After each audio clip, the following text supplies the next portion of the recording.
Hello, fire people. Aries, Leo, Sagittarius. I'm going to pop something in the description below about this reading. It's going to correlate roughly with, Aries, Leo, Sagittarius fire signs. And we have the Lionsgate portal coming up, of course, on the 8th of the 8th. So this reading is going to span from the 4th until the 10th, of August. Let's welcome in our beautiful high-frequency archangels, ascended masters, light beings, spirit guides, and of course our high souls to assist with this reading. As always, take what resonates and leave the rest.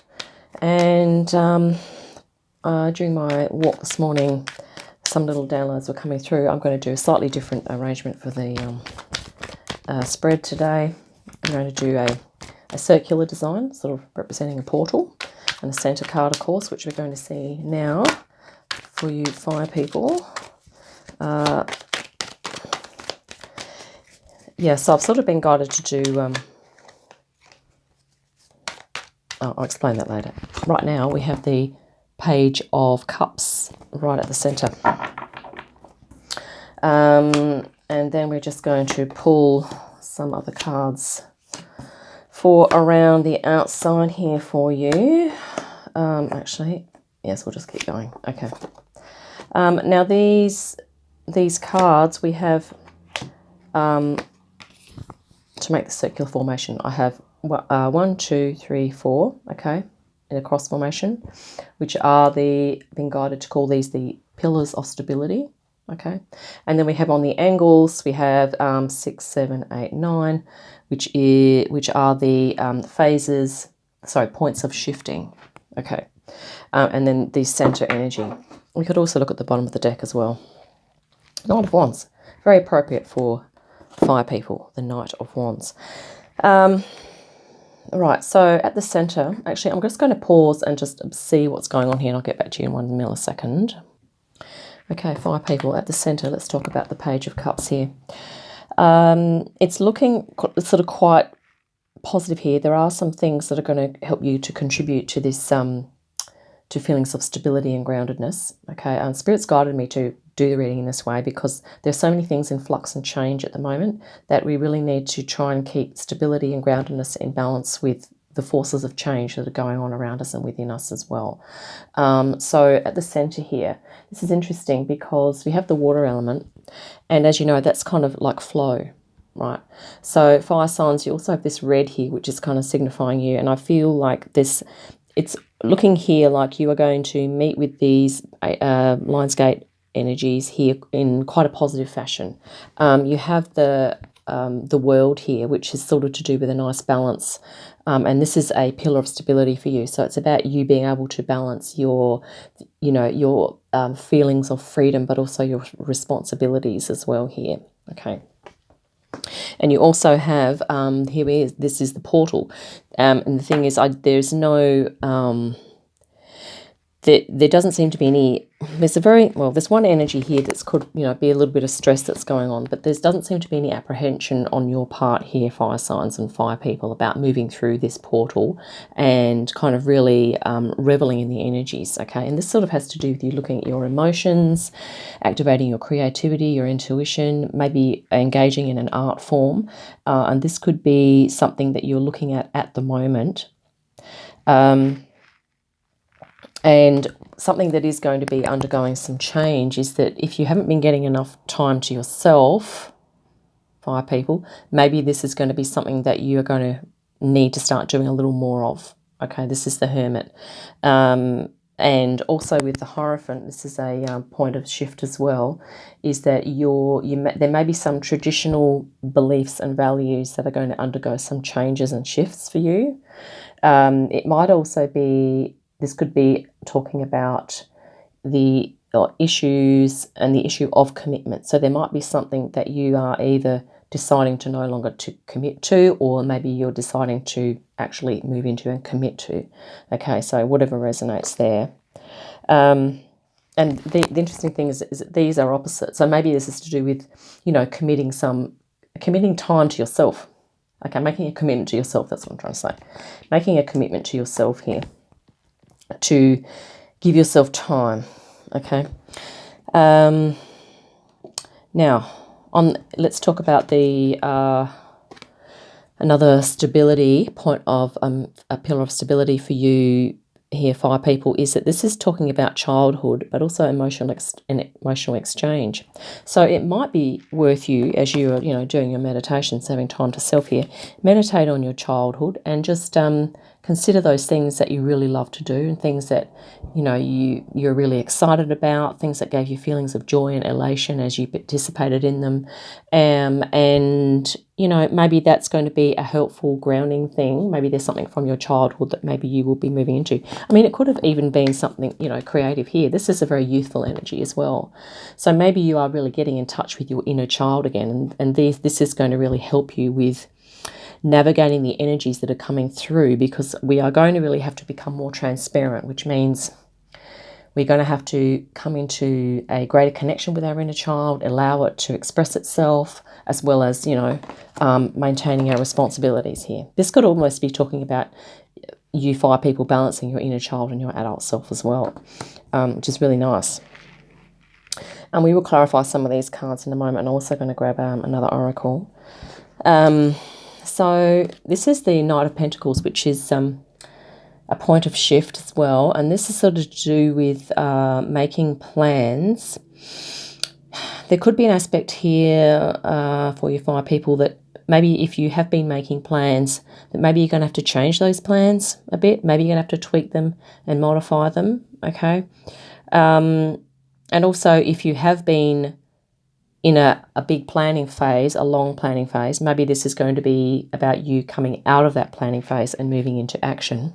And directly opposite this card, we have another point of shift is the Three of Pentacles. So maybe you're going to be moving out of planning and stepping into co-creating with others.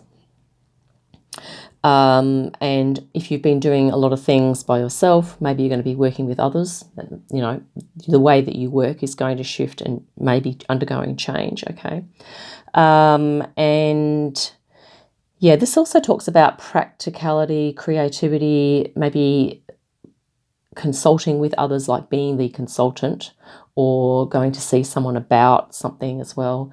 And maybe this has to do with work. If you're one of those people where you feel that, the AI is going to be taking your job soon, maybe you're going to be starting to investigate other options using your creativity, opening your mind, maybe even looking at your childhood. Maybe there might be some new things that you're looking to move into.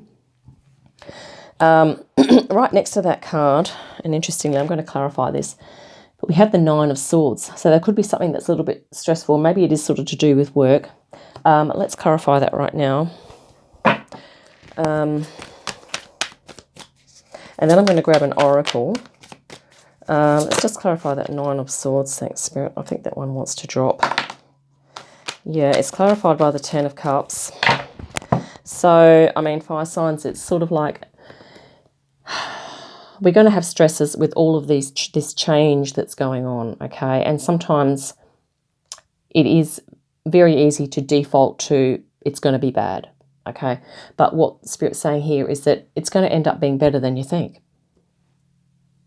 So maybe whatever changes are being prompted here, I think it's Spirit sort of saying that, you've got a Ten of Cups to look forward to as you move through those changes and as you sort of come out the other side of it. And here we have Tower. That is change and insight. Okay.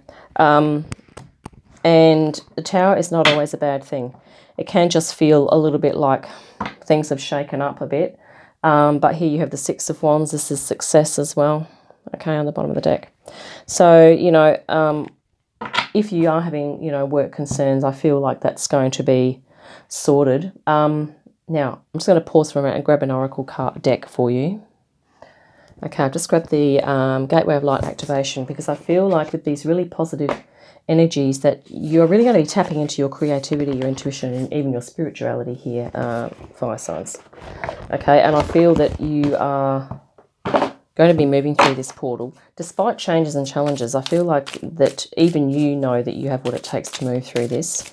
But you may just have to commit to, doing some inner work. Maybe you're going to be doing some inner child work, but definitely taking time to yourself here with that, Hermit.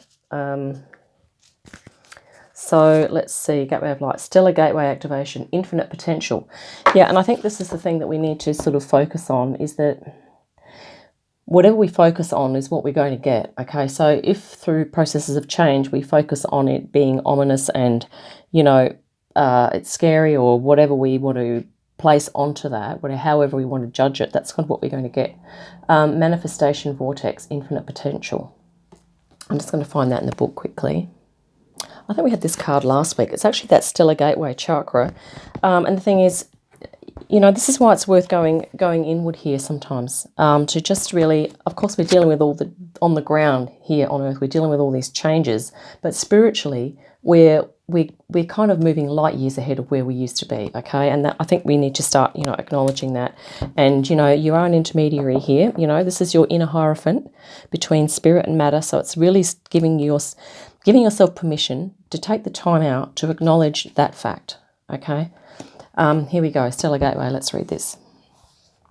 The stellar gateway is the highest of our chakras and is found 3 to 6 meters above our head.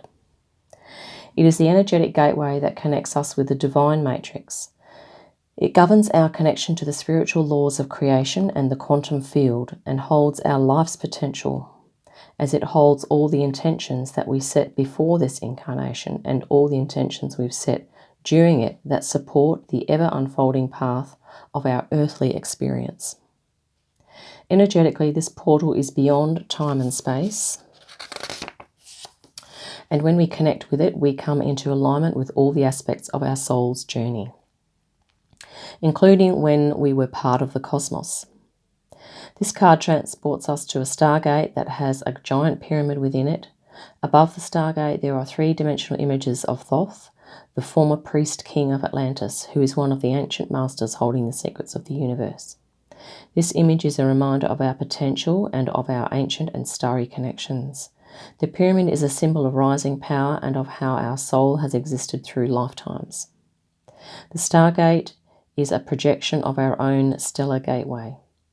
This card is therefore a reminder that all things are possible, and that with the right alignment we can draw the powers of heaven down to earth in order to create heaven upon earth.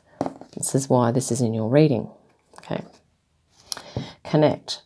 Breathe deeply. Imagine that your breath is taking you up and out to connect with the infinite potential held within the stars. Affirm that I connect with heaven and earth to create heaven on earth.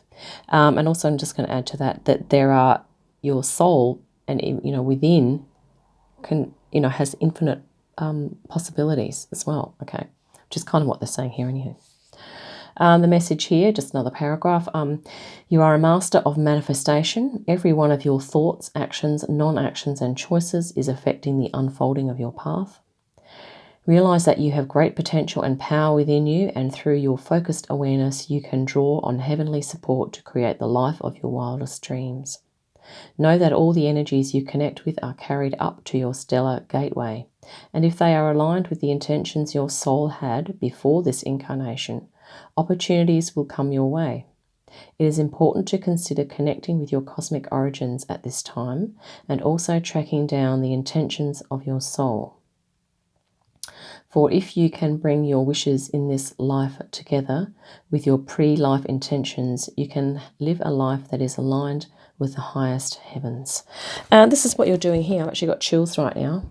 You are sort of going back here. This is like thinking and reflecting on, you know, your past lives, even your star origins, so your galactic origins, really looking into that. I mean, if you haven't already, you might like to check out Julia Balaz, her website. It's Julia, her last name is B-A-L-A-Z. She does galactic astrology, so if you want to really find out what your galactic origins are, that could be useful. So, yes. Let's clarify a couple of things. No, I think we're going to wrap it up there, actually. I think that's, yeah, so basically you have, you know, your sources of stability for you fire signs, fire people, are going to be, I guess, to remember that even if you are experiencing that it is transitory, okay, and it's really kind of a matter of holding space for yourself until you're going to move into this. It's really just to allow divine timing. Okay, but you have this as you move into the Lionsgate portal. You know, it's really going to be, the energies are going to be uplifting and, you know, freeing, but also to remember that you are kind of contemplating your spirituality, looking at your emotions at this time, and there could be something from your childhood that's going to really help you to ground and stabilize as well. And just remembering too that, you know, plans that you've made may need to be tweaked, okay, and that's okay. Your work may be undergoing some changes, but it's nothing that you can't move through, okay? And yeah, and also remembering to give some more time to yourself to just really, I guess, allow the spiritual energies to sort of come through, and so you can sense those. So I think we might wrap it up there. I hope that's been helpful. Thank you for joining me with the reading, and yeah, look forward to our next one. In the meantime, have a great day, great week, and I'll see you again soon.